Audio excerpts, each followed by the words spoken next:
ব্যর্থতার দায় নিয়ে এই উপদেশটা পদত্যাগ না করেন, আমরা পুরো ঢাকা শহর অচল করে দিব।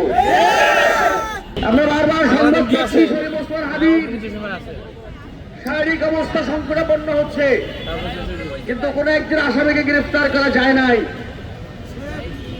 এই মুহূর্তে আমরা আজকে সকালে দেখলাম জান্নাতুল রুবিকে হত্যা করা হয়েছে, কিংবা তিনি আত্মহত্যা করেছেন। আমরা এখন জানিনি তিনি কিভাবে তার মৃত্যু ঘটেছে, কিন্তু একটা বিষয় খুবই কনসার্নিং, জান্নাতুল রুবিকে যখন বারবার হুমকি দেওয়া হচ্ছিল, রেপ থ্রেট দেওয়া হচ্ছিল, সার্চিং করা হচ্ছিল, তিনি জিডি করেছেন থানায়, তাকে এই থানা পুলিশ কোন রকমের বিন্দুমাত্র সহযোগিতা করে নাই। যে নির্লিপ্ততা শরীফ ওসমান হাদির ব্যাপারে দেখেছি, একই নির্লিপ্ততা, একই রকমের চুপ থাকা জান্নাতুল রুবির ক্ষেত্রে হয়েছে। আজ আমরা এখানে দাঁড়িয়েছি আমার ভাই ওসমান হাদির হয়ে, আজ আমরা এখানে দাঁড়িয়েছি আমাদের বোন জান্নাতুল রুবির হয়ে।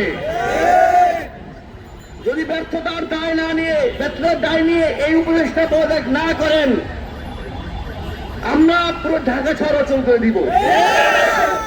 আমরা এখন আমাদের এই মিছিলটি নিয়ে রাজু ভাস্কর্যে যাব। রাজু ভাস্কর্যে সংক্ষিপ্ত সমাবেশ শেষে আবার মিছিল নিয়ে এই শাহবাগে আসবো। আমরা আশা করি ততক্ষণে আমাদের সঙ্গে আমাদের আরো সহযোগিতারা যুক্ত হবেন, এবং যদি ডক্টর ইউনূসের থেকে ঠিক সেই এই মুহূর্তের মধ্যে কোনো ঘোষণা না আসে, পরবর্তীতে যা কিছু হবে তার দায় ডক্টর ইউনূসকে দিতে হবে।